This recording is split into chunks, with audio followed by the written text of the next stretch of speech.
Obrigado, pastor. Paz do Senhor, irmãos. É um prazer estar de volta.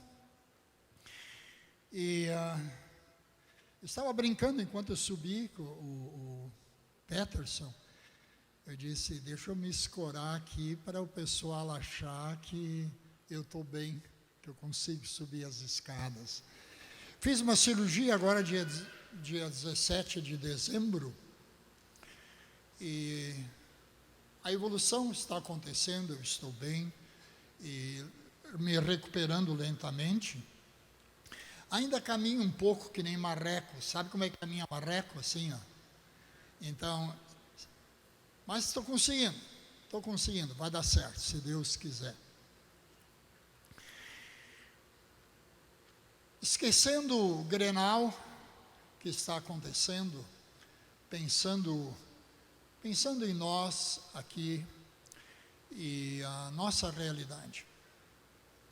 Eu tenho acompanhado os últimos cultos, quase que todos eles, e à medida que eu escuto aquilo que está sendo falado, e nós somos uma igreja, podemos ter nossas limitações, certamente temos, mas nós somos bastante ricos em palavra, em relação a muitas igrejas.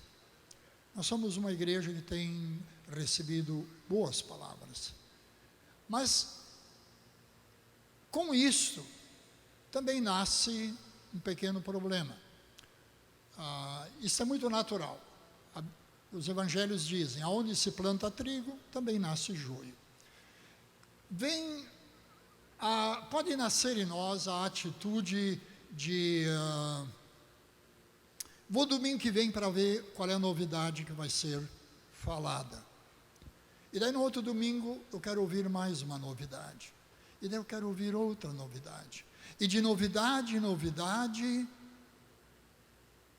pelo simples prazer de ouvir algo novo. Eu creio que as últimas palavras que eu acompanhei, elas foram altamente desafiadoras. Ontem à noite, então, a Santa Ceia, o pastor Anderson matou a pau. O sofrimento vem para todos. No tempo do pastor Olavo e no meu tempo, se falava que todos nós ninguém de nós escaparia da fornalha, seríamos formados na fornalha do fogo. Era o jeito de falar daquela época. Isso é um princípio.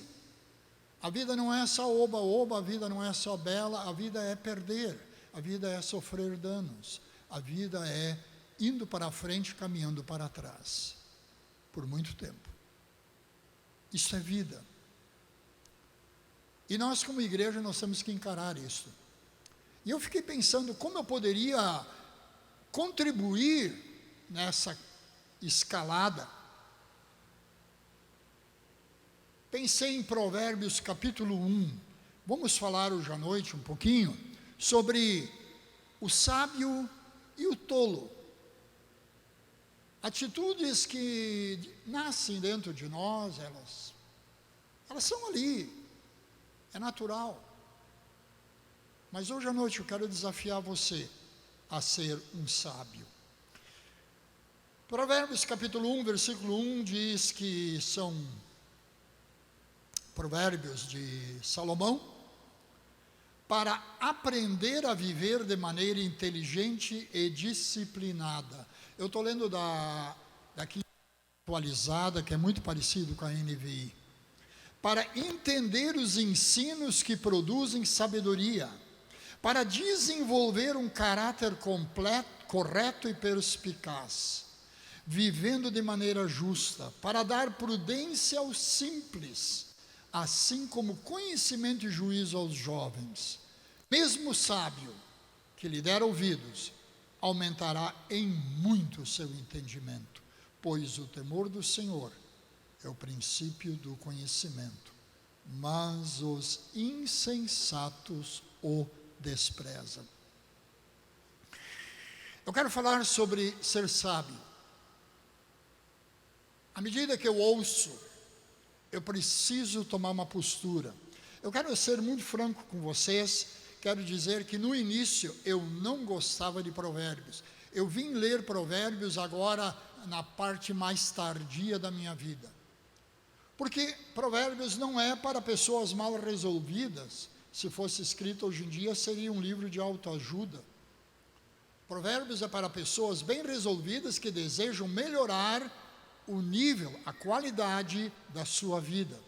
Ora, nós que ouvimos tantas pregações, domingo após domingo, louvores, e vamos ser honestos, a gente procura, eu procuro o melhor da internet em termos de teologia, de escola teológica, linhas de pensamento, eu tenho a facilidade de ouvir em outros idiomas, então eu procuro o melhor. Mas isso não basta.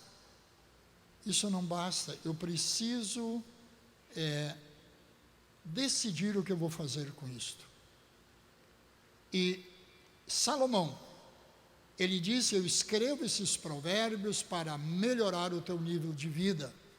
E para isto tem duas opções, ou dois conselhos que nós vamos ver ali no final, bem curtinhos. O resumo do que ele diz aqui que nós lemos é: ele afirma que há uma sabedoria no seu ensino. Aquela pessoa que procura o entendimento vai, de alguma maneira, encontrar a sabedoria. E quem encontra a sabedoria, ele vai descobrir o que é o temor a Deus. Porque o temor a Deus é o estágio mais alto de toda e qualquer sabedoria. E é ali que Salomão deseja nos levar. Então, vamos começar dizendo assim, todos eles lá são árabes, judeus também são da família dos árabes. Mas o que faz Salomão pensar tão diferente? Os outros também tinham a ideia do que era justo e injusto. Salomão chama isso de sabedoria. Quando eu tenho sabedoria, a minha nobreza é maior.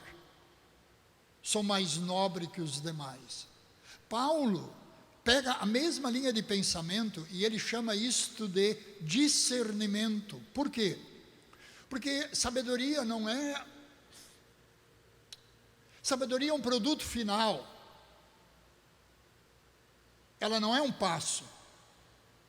Eu não posso fazer sabedoria. Eu tenho que ter uma experiência que me dá entendimento. Em cima destes dados, eu preciso discernir o que é bom e o que não é bom. E quando eu uso o que é bom, eu tenho sabedoria. Por isso, o que muda o israelita, o árabe israelita dos demais árabes, é exatamente essa consciência. Eu quero escolher o melhor, porque o temor que eu tenho de Deus, ele vai me tornar sábio.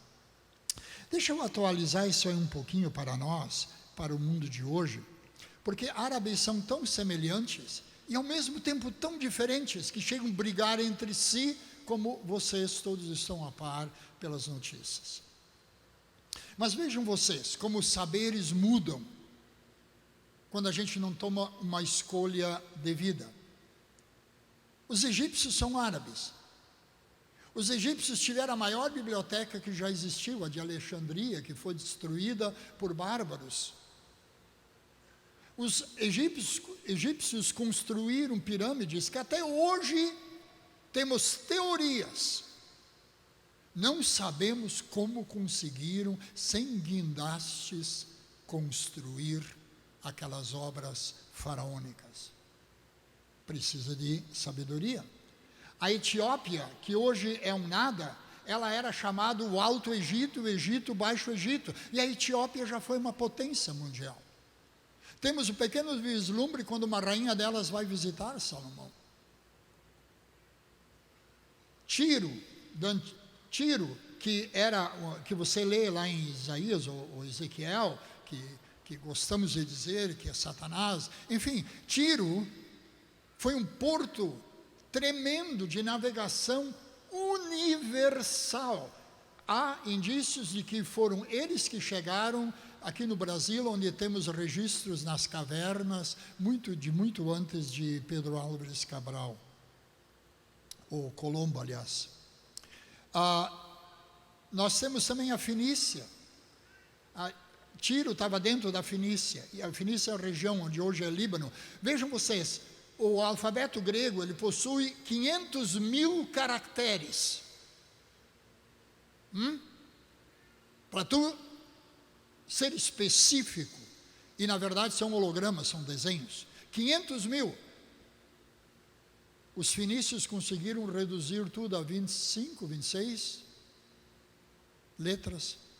Alfa, beta, gama, nome hebraico para o alfabeto que hoje é o que compõe a nossa língua portuguesa. Sabedoria. Há sabedoria nos povos. A Babilônia, com seus jardins suspensos, ou a sua capacidade de estudar as estrelas e construir em cima de uma realidade do cosmos, uma crença, o que se chama hoje astrologia. Enfim, as civilizações demonstraram sabedoria. Mas Israel, o que Israel tinha a oferecer? Bom, para fazer sentido o que eu vou dizer, tu tem que entender o mapa.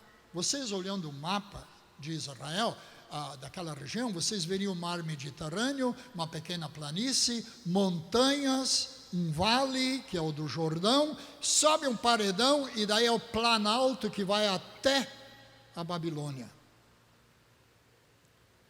Israel estava tanto na planície como nas montanhas. A única obra que eles tinham para mostrar era o templo. E ele estava fora da rota, porque a rota era na beira do mar ou no Vale do Jordão. E o templo estava em Jerusalém, aqui em cima da montanha.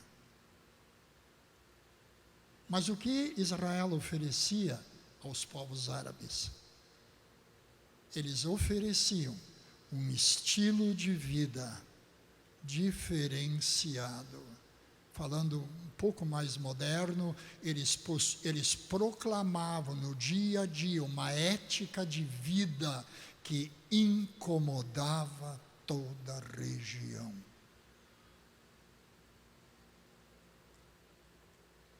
As nações sacrificavam como Israel, vocês sabiam disso? Nós falamos muito na igreja sobre sacrifício, de oferecer, como se fosse grande coisa. Não, os árabes também sacrificavam. Chegavam a ponto de sacrificar humanos, e os mais fanáticos pegavam um filho e queimavam para apaziguar a ira dos deuses. Israel tinha discernimento e entendimento. Eles não sacrificavam para apaziguar deuses. Eles sabiam que foram escolhidos, e por ser escolhido, eu quero me manter puro. Então eu sacrifico para manter a escolha, a promessa que Deus fez. Bem ao contrário.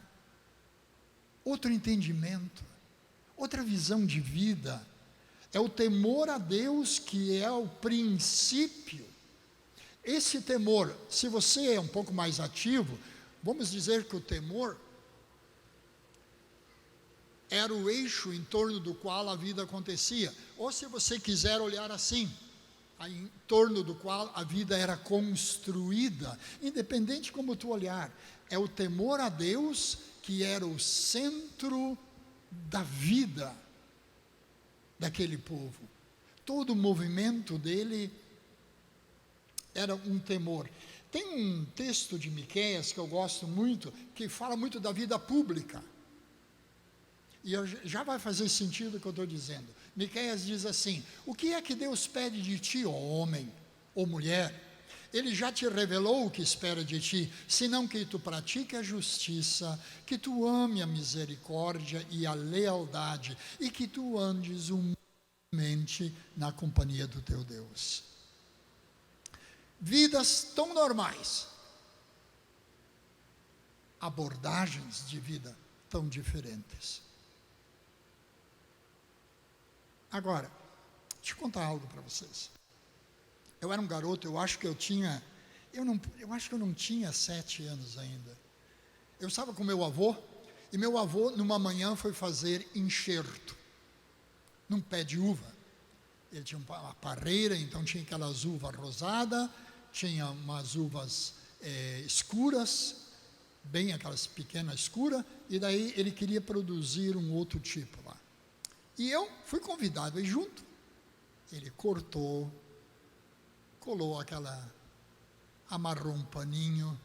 Eu dei a minha profunda contribuição com o dedinho ali para segurar o paninho, e ele amarrou tudo. Parece-me que ele molhou, não me recordo bem. Eu sei que eu corri para dentro da casa para dizer para minha avó que o vô plantou um pé de uva no pé de uva e não no chão. Ora, agora eu estou trazendo isso para tu entender. Paulo diz, a igreja foi enxertada em Israel, no judaísmo. A vida que flui neles, ela flui em nós por enxerto. Por isso é tão importante entender como eles vivem, porque vivemos igual por extensão, igual como todos os demais, mas tão diferentes nas nossas escolhas. Vivemos em meio a todos, porém com princípios tão diferentes. E aqui vem um ponto que eu pergunto: como aprender essa sabedoria que Salomão disse que melhora a nossa vida? E todo o capítulo 1, ele vai dar 2 conselhos, que são, o resto tudo é comentário. Primeiro conselho que ele dá, esse é para os mais jovens, hoje à noite, e eu já vou trabalhar isso. Filho meu, ouve o ensino do teu pai e não deixes a instrução da tua mãe, porque será um diadema de graça na tua cabeça e um colar no teu pescoço. É difícil se ouvir, né? É muito difícil ouvir quando nós temos pré-julgamentos.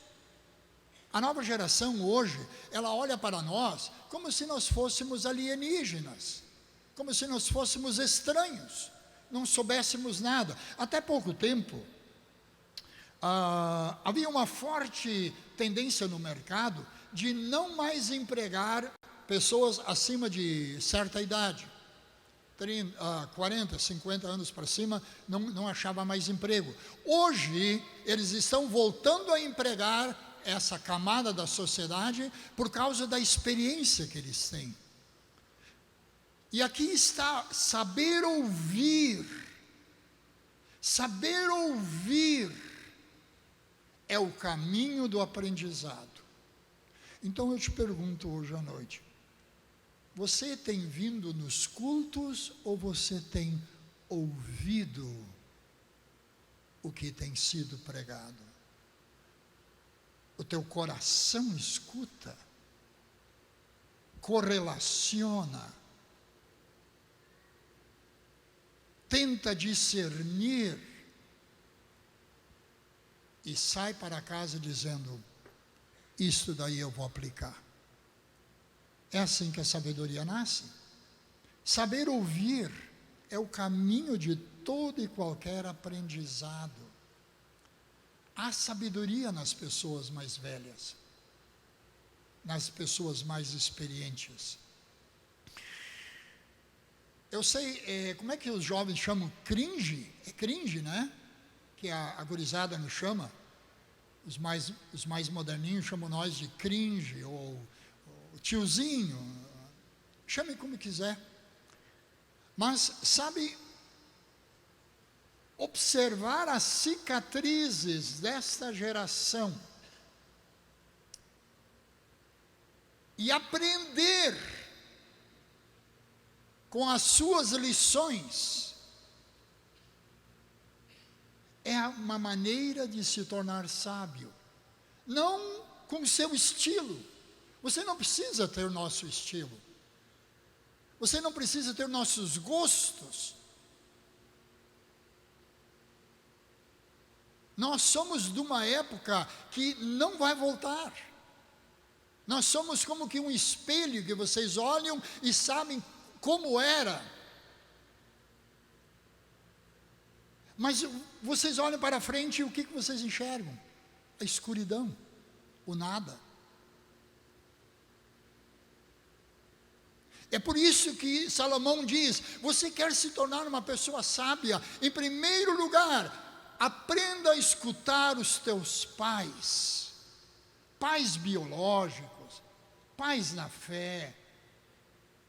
Eu sou um homem, a grande maioria de vocês não se lembra, antes da IURD comprar a Guaíba FM, era a estação mais nobre que tinha no Rio Grande do Sul.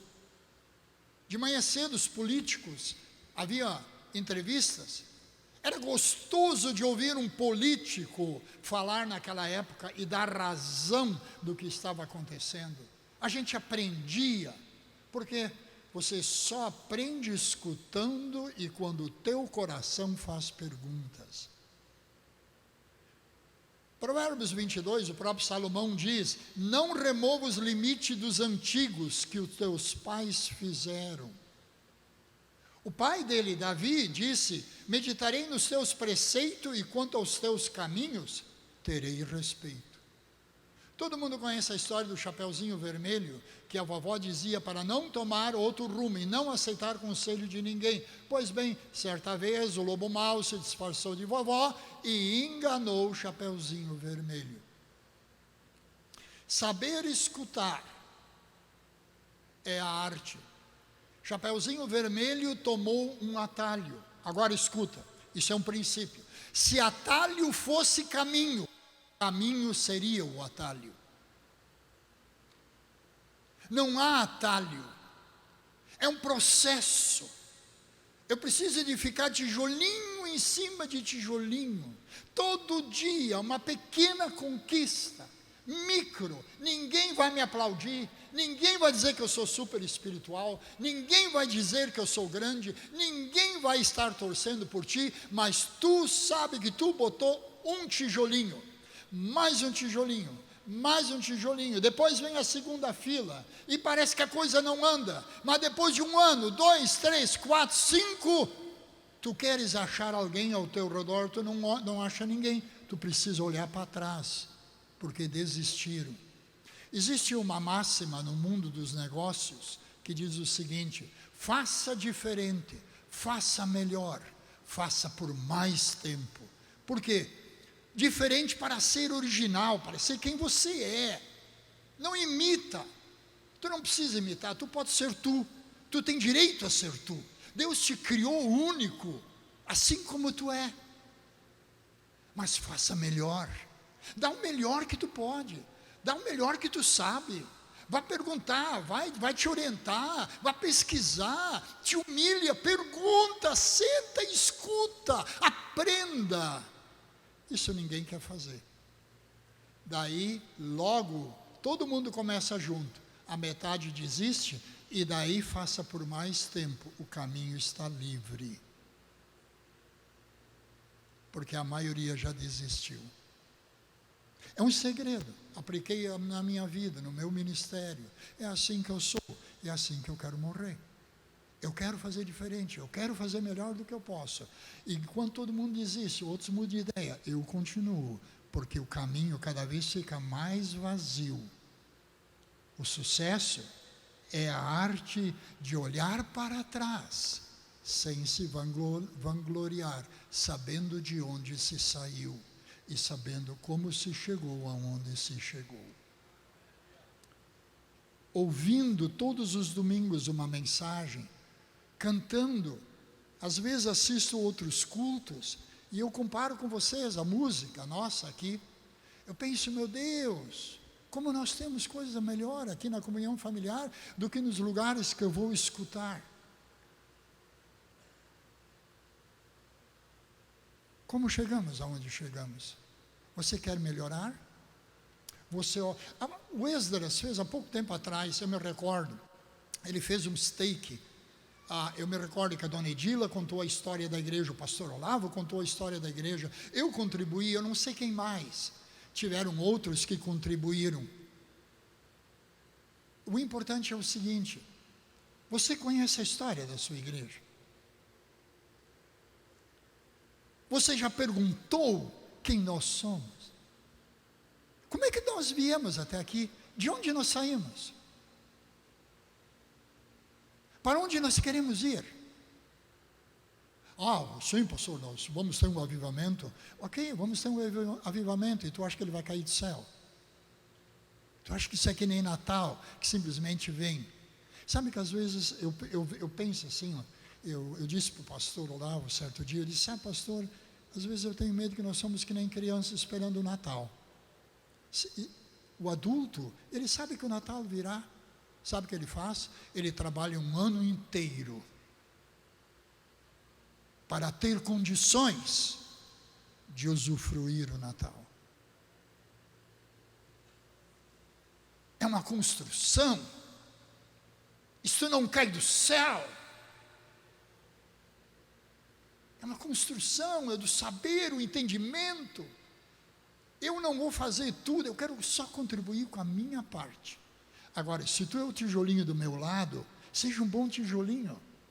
Porque do teu lado vai ter que ter outro. E nós vamos formar esse templo ao Senhor, onde Ele vai habitar, Ele vai poder realizar o que Ele vai realizar. Porque nós aprendemos a escutar. Como eu disse, escutar não é imitar. Eu quero dizer o seguinte: uma das artes de escutar mais velhos, jovens, mesmo os que estão nos olhando pelo YouTube, aprenda a olhar para as cicatrizes dos mais velhos. É muito importante isso. Palavras. Qual é o sentido que os mais velhos dão às palavras? Quando os mais velhos fazem silêncio. Quando há uma hesitação em querer falar. Quando o olhar do mais velho fica vago e parece que ele está olhando para dentro do tempo. Qual é a emoção que ele está sentindo? Ele está com dor? Ele está com alegria? Ele está com vergonha? O importante dos mais velhos pode ser importado por você. E o discernimento é saber que importa. E a sabedoria é saber aplicar o importante à sua vida. Porque conhecimento, todos nós podemos ter. Mas ter o discernimento de saber o que aplicar, isso é sabedoria. Bom, eu quero falar para nós pais, ou para as senhoras que lideram o seu lar, tem esse compromisso, por necessidade. 2 erros que nós pais podemos cometer, que os filhos não nos fazem perguntas. Primeiro erro que nós cometemos, nós fizemos da nossa casa, ao invés de fazer de nossa casa um porto seguro, onde eles podem vir como um naviozinho e lançar sua âncora, e saber, mesmo que o mar os balanceie, ali tem segurança. Sabe o que nós fizemos da nossa casa? Um posto policial. Apontamos o erro, determinamos o castigo e mandamos a multa. É lógico que filhos farão cacaca. Porventura eu e tu não fizemos cacaca? E quando nós gritamos por socorro, Deus foi um posto policial ou Deus foi um lar seguro que estendeu a sua mão e disse: filho, eu avisei, mas eu vou junto contigo, vamos limpar a cacaca, depois tu pode acertar. É assim que Deus agiu conosco. É assim que nós temos que aprender a agir com a nova geração. Segundo erro que nós cometemos, Meu guri, quando trocou de emprego, ele comprou uma moto, e eu me preocupei com aquilo, ele ia para Montenegro todo dia. Meu Deus, eu pensei, meu Deus, o que esse guri foi fazer? Muito bem. Sentei com ele e disse, barbaridade, Daniel, nós precisamos comprar isso para a chuva, para o frio, as botas, as luvas, um capacete que realmente dá silêncio, porque, cara, eu imaginei todos os perigos. Daqui a pouco ele disse, pai, para! Eu disse, que foi? Desse jeito eu tenho medo de ir para a estrada. Nós pais, nós jogamos tanta informação sobre os filhos, no desejo de protegê-los, mas, meu querido, planta cresce no sol, no vento e com um pouco de chuva. Deixa teu filho ousar, deixa teu filho arriscar, deixa teu filho errar. É para isso que nós somos um porto seguro. Filhos precisam ter a sua experiência. Ou você ainda está pedindo para o teu pai e tua mãe fazer tudo por você? Não, você um dia saiu de casa. Você um dia deu dor de cabeça para sua mãe. Você um dia deu preocupação para o seu pai. Você ousou ir adiante e agora quer segurar os filhos? Não, eles precisam. Filho precisa ir adiante. A Bíblia diz que são que nem flechas. Flecha tu não joga para cima para cair em cima da tua cabeça, tu joga para frente. Ela vai de ti para o futuro e você fica para trás. Você é um porto seguro. Pai é isso. Por isso, muitos jovens não têm coragem de perguntar, porque não tem segurança nos pais. E daí onde eles vão perguntar? Onde eles encontram segurança? Pior, lá fora. Segundo conselho, com isso eu estou começando a ir para uma conclusão. Salomão diz no versículo 20, que a sabedoria clama em alta voz pelas ruas, ela expressa ou proclama nas praças públicas. Gente, quem de nós é capaz de acreditar nisso? Nós achamos que sabedoria está no GPT, na Gemini, nos outros cursos, sabedoria está na academia, nos seminários, enfim. Salomão diz, não. A sabedoria está em tu sentar numa praça e observar a vida. Porque ali é sabedoria. Ali você enxerga quem é sábio e a falta da sabedoria, que te remete à sabedoria. Porque quando há falta de sabedoria, você sabe exatamente por discernimento interior o que deveria ter sido feito. A falta de sabedoria, ela é observada no comportamento das pessoas. Na década de 80 e 90, até ali, jovens, era proibido andar de ônibus de regata e bermuda. Veio uma lei que podia. Eu peguei um direto para ir a Porto Alegre, naquela época eu estava dando aula lá no IBE, e os dois primeiros bancos sempre foram reservados, gestantes e idosos. E tinha uma galera ali, de bermudão, regata, fazendo festa. Eram 3 rapazes, era um festeiro ali. E entrou uma senhora, da Itaquara, miúda, bem vestida, cabelinho arrumado, azul, penteadinho.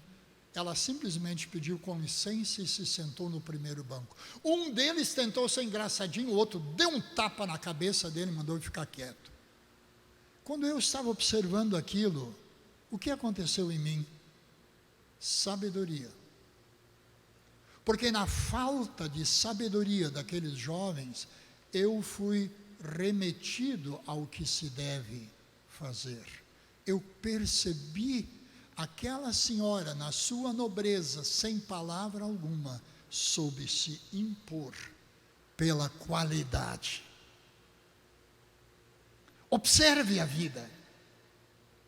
Não te deixa levar pelo efeito rebanho, só porque todo mundo vai e você vai junto. Observa, tenta discernir. Permita que a sabedoria tome conta de você, enquanto que você olha os outros, como eles agem, como se comportam, como são as famílias, como são as igrejas, como dirigem na rua, como fazem negócio, como falam, como se relacionam, como cultuam a Deus, como oram. Olha dentro da igreja. Procura a sabedoria aqui dentro e também a falta de sabedoria. Vamos aprender com tudo. Por quê? Porque os dois pilares para se tornar uma pessoa com qualidade de vida, aos olhos de Salomão, é perguntar aos mais velhos e observar a vida ao teu redor.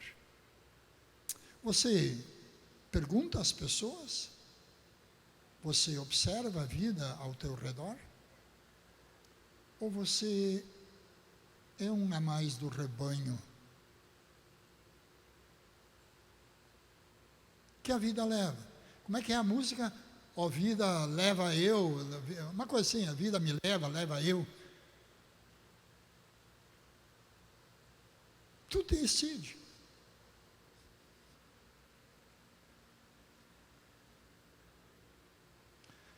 Eu recebi no meu WhatsApp isso aí, eu quero ler para vocês um trecho, eu achei demais. O Brasil não vive uma crise política, ele vive uma crise de entendimento. Nunca foi tão fácil ter opinião, nunca foi tão difícil dar base à sua opinião. Hoje formamos opinião política com vídeos de 30 segundos. Hoje uma manchete é repassada como uma verdade e o que grita mais alto, o influencer, virou especialista. E se alguém questiona, ele é considerado inimigo. E se alguém pede prova daquilo, ele é chamado de traidor. Isso é o efeito rebanho. Isso é o espírito da época. É assim que a maioria vai. Mas Salomão diz: você quer ser sábio? Pergunte aos que já tiveram experiência e observe. Para quem não deseja essas loucuras, escuta o que a sabedoria diz. A própria sabedoria, ela toma personalidade, ela diz assim, quando as pessoas estão nos seus problemas, então suplicaram, entretanto não vos responderei. Buscar-me-ão, porém não vão me encontrar, porquanto desprezaram o meu conhecimento e rejeitaram o temor do Senhor. Não desejaram receber o meu conselho e foram indiferentes à minha advertência. Portanto, comerão o fruto das suas decisões e das suas atitudes. A sabedoria diz isso. Você agora aplica isso para a tua vida. Quantas vezes nós erramos e daí no meio do erro a gente quer buscar o caminho certo e não acha ele? Pois bem, aqui entra a boa nova, o Evangelho. Sabe como se escapa desse correr atrás da própria cauda? Arrependimento. É o único caminho de saída para se reencontrar com a sabedoria. Nós ouvimos tantos sermões. Eles dizem alguma coisa para nós? Eles nos edificam, eles estão melhorando a nossa vida? Eles estão produzindo qualidade, nobreza na minha maneira de ser? Mas pastor, eu quero ver a obra de Deus. Querido, a Bíblia diz que a igreja primitiva caía na graça do povo e Deus acrescentava. Sabe o que eu percebo na nossa geração? Estamos invertendo. Nós queremos trazer as pessoas para a igreja e pedir para Deus fazer-nos cair na graça deles. É o contrário. É o contrário. É eu que tenho que ser afável, agradável, gente fina. A promessa ali de Provérbios 1 que eu disse, quem escuta os conselhos dos pais e da mãe, eles carregam como que uma grinalda, um colar no pescoço. Eu fui procurar o que significa esta expressão. Ela é equivalente à vida de hoje a ser uma pessoa benquista, gente fina, boa companhia, pessoa agradável com quem a gente quer estar. Agora eu quero fazer uma pergunta diante disso para vocês, aliás, uma observação para você pensar. Daniel Vorcaro, todo mundo conhece esse nome, está na mídia, todos nós sabemos. Será que o Daniel Vorcaro precisaria estar nessa situação? Sábado eu ouvi que na sexta-feira saiu a lista dos senadores que ele paga. Agora eu pergunto, precisa estar nessa situação de tornozeleira na prisão? Não, se ele tivesse escutado o seu avô. Porque Daniel Vorcaro é filho de Henrique Vorcaro e neto de Serafim Vorcaro, imigrante italiano, pastor protestante. Tivesse ouvido, seguido o conselho dos antigos, não estaria na situação que se encontra. Vejam, a sabedoria tem tanto para dar, mas ela fica de mãos amarradas. No versículo 33 ela diz: mas aquele que me der ouvidos viverá em plena paz, seguro e não temerá mal algum, porque anda com sabedoria. Finalmente, quero dizer, como é que eu construo isso? Salomão mesmo disse: se tu buscar o conhecimento como prata e a sabedoria como ouro, entenderás o que é o temor do Senhor. A gente tem que garimpar. O pastor Olavo nesses dias comentou, eu creio que foi no seminário, eu não estava lá, mas ele comentou comigo que está falando muito alto no coração dele o processo. Isso é um processo. Eu não faço esses seminários, tem um aí que é o CIS, peguei o livro emprestado aí do João Schmidt, é um Alcorão, um troço de 800 páginas. Estou lendo página por página. Por quê? Porque o entendimento tem que ser garimpado.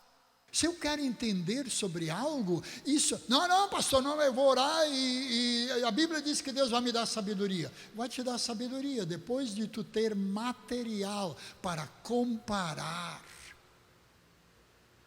E o material não vai vir nenhum anjo e dar para você. Você tem que garimpar. Qual é o desejo do teu coração? O que tu deseja fazer para Deus? Garimpa. Procura fazer. Seja diferente. Seja melhor do que todos ao teu redor. E fica mais tempo fazendo. Porque você vai chegar lá. É inevitável. Aquele que procura o conhecimento, ele alcança a sabedoria e ele saberá o que é o temor do Senhor. Eu não tenho certeza quem foi, mas eu acho que foi Einstein. Ele disse o seguinte: um ser iluminado, um homem que encontrou uma nova ideia, não consegue mais voltar e ser o mesmo do que ele era antes. Assim são as coisas de Deus. Quando Deus te ilumina, porque você está buscando a sabedoria, você quer entender. Que nem ontem à noite, o que ficamos em silêncio. Sim, silêncio, porque falou o nosso coração. Mas o que é que o pastor tentou transmitir? Para alguns ouviram só que haveria traição, os outros ouviram que tem que ser mantido o propósito, os outros ouviram que o importante mesmo é a solução, ela é perdoar e lavar os pés. Mas o que você ouviu? Escute, aprenda, receba, importar, trazer de lá para cá, de graça, e eu vou aplicar na minha vida. É isso que me transforma, é isso que me dá nobreza. É isso que me faz ser melhor que os demais. Nós, hoje em dia, queremos muito viver que nem aquele filme, né? Hakuna Matata. Se lembram? O leãozinho, não, o negócio era Hakuna Matata, Hakuna Matata. Não, tudo bom, pô, bicho. Era isso aí. Na minha época era bicho, agora não. Aí, mano. Continua no mano, para ver onde é que tu vai parar. Assuma. Hakuna Matata é muito lindo num filme, mas a vida não é assim, cara. A vida não é assim. Ou tu enfrenta o problema, ou tu enfrenta a consequência de não ter enfrentado. Não tem escape. Isso é vida. Isso é vida. Eu quero cada dia, naquilo que eu entendo, naquilo que eu fui chamado, naquele pouquinho que eu posso oferecer, eu quero ser o melhor. Quero sempre ser o melhor. E vai ter gente melhor do que eu. E sabe o que a gente faz naquele momento? A gente se humilha e diz: como você faz? Me ensina.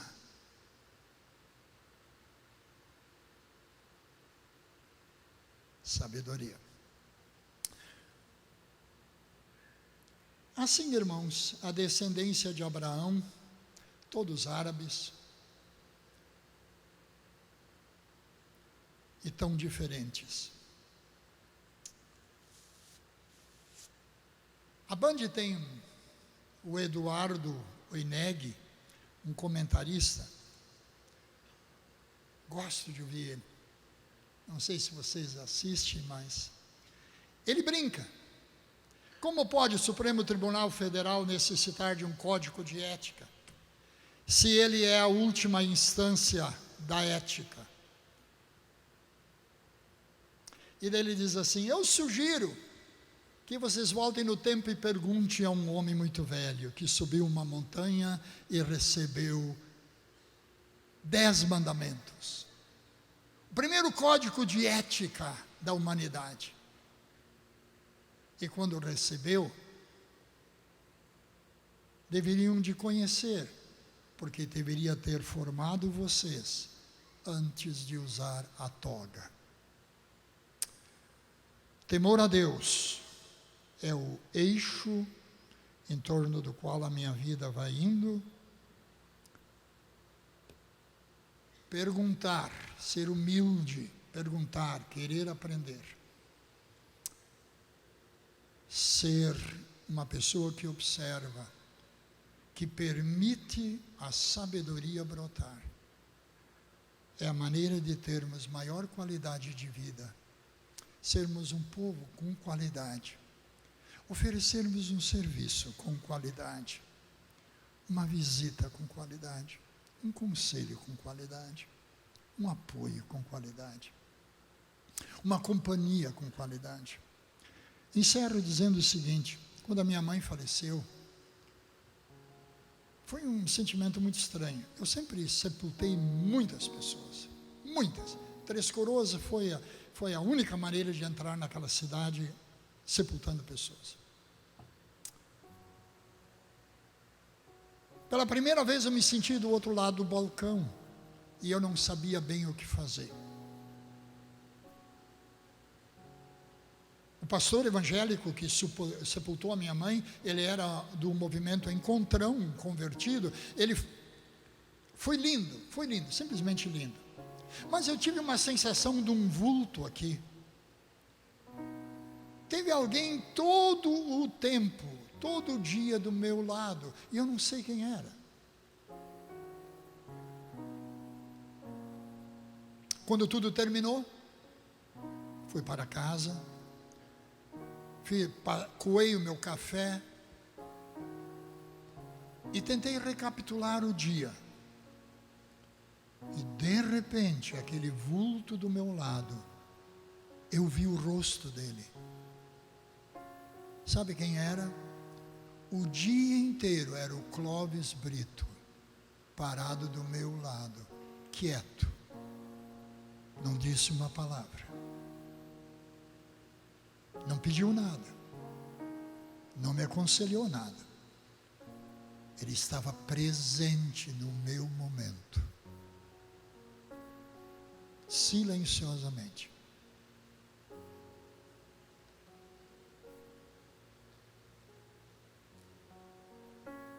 Faça diferente. Faça melhor que os outros. Faça por mais tempo. Passaram-se os dias, chamei ele, eu disse: homem, muito obrigado pelo apoio que tu me deu com a tua presença. Ele simplesmente me deu um abraço e disse: não, pastor, tudo bom, tudo bom. Eu sabia o que o senhor estava passando e eu queria estar junto com o senhor. Quem entende e consegue discernir, encontra sabedoria. Amém, irmãos? Vamos encontrar sabedoria? Vamos? Vamos. Posso orar com o pessoal? Sentados mesmo. Não precisa de convite. Eu não acredito sempre em convite. Muitas vezes o convite desfaz tudo. Hoje à noite eu quero que você vá para casa pensando no que eu posso melhorar, o que eu devo perguntar, o que eu devo observar. Pai, obrigado que nós somos igreja. Obrigado, Pai, que Tu tens de milhares e milhares e milhares de pessoas nos chamado. Não temos nada a Te oferecer. Nunca tivemos. Tivemos um coração sujo, uma vida torta. Hoje ainda é um coração que é Teu. E uma vida que queremos que Tu conquistes. Tudo que somos é Teu. Dá-nos um coração humilde que pergunte, que deseje aprender, para que se torne sábio. Dá-nos olhos, ajuda o nosso coração a enxergar, não somente os olhos do corpo, mas permita que os olhos do coração enxerguem o que os olhos humanos não veem. Obrigado, Pai. Tu tens aqui nesta cidade uma igreja espalhada, se qualificando, porque Tu amas esta cidade e os Teus planos eternos não serão frustrados. Eles alcançarão o seu objetivo. Ajuda-nos a fazer parte desse grande objetivo Teu, que possamos ter a qualidade e a sensibilidade, em o nome de Jesus. Amém e amém.